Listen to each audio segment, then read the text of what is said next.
So this is a very quick look at the Netflix series Black Mirror. Now, Black Mirror debuted a few years ago as a UK production featuring some of the best up-and-coming actors in the UK, Ireland area, and currently they're recruiting some American and Canadian actors and actresses to be in their excellent series.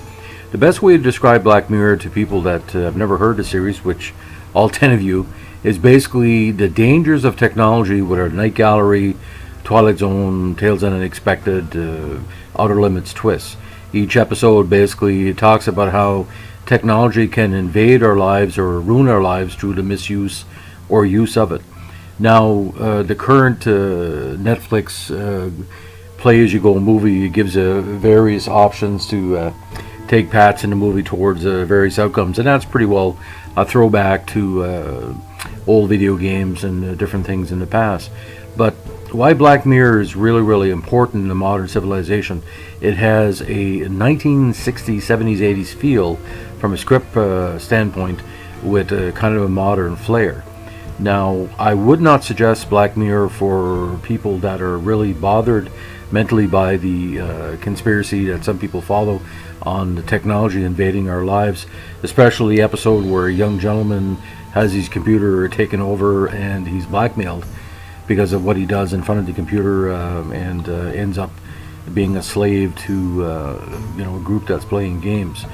As we go along, Black Mirror is not kind of a regular series. It could be 8 to 12 months before it comes back on, but each episode has its own style and must be watched 5 or 10 times to really get all the nuances. And there's in jokes as well. There's an episode which recalls a lot of the tropes of previous episodes. But for me, I don't think it's been getting enough award recognition. Golden Globes is not really given enough. Same with the Emmys, BAFTAs too as well. Kind of confusing. Maybe they're scared about the series. I know when Night Gallery came out, there was episodes in there just as strong as Twilight Zone, but they never got really any major award recognition. Again, it's not for everybody, but not everyone understands technology. Like me, I'm more of a combination person. I grew up in the VHS beta generation, the VIC-20s, all the computer programs, Atari, and I'm now using programs for my print and photojournalism stylings that are nearly 100,000 times improved than when I started, but you still got to have quality. And see, Black Mirror has a combination of that. It has aspects of 1960s, 70s, 80s British and UK thriller, but with a modern twist. Now, they're not really sure how many episodes or seasons are remaining with Black Mirror. Depends on the creators. So if you have a chance, binge it if you can.